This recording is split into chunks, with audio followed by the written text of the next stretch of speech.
The bad news is that everyone is a potential victim, but the good news is that everyone is a potential solution.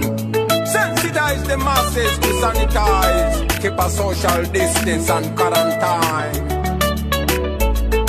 Stop! The coronavirus is sweeping over mankind. Everybody must be alert. It's a global pandemic we can never take for granted. Kila mtu must be alert. It's a matter of life we can never take for granted.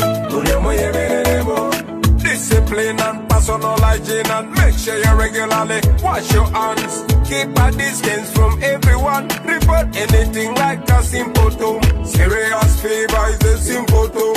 Dry cough is a symptom. Walkway tamula is a symptom. Itchy eyes and flu is a symptom. Wikumo butabusiga wejemu batanalwala ulago moyo gwe gwanga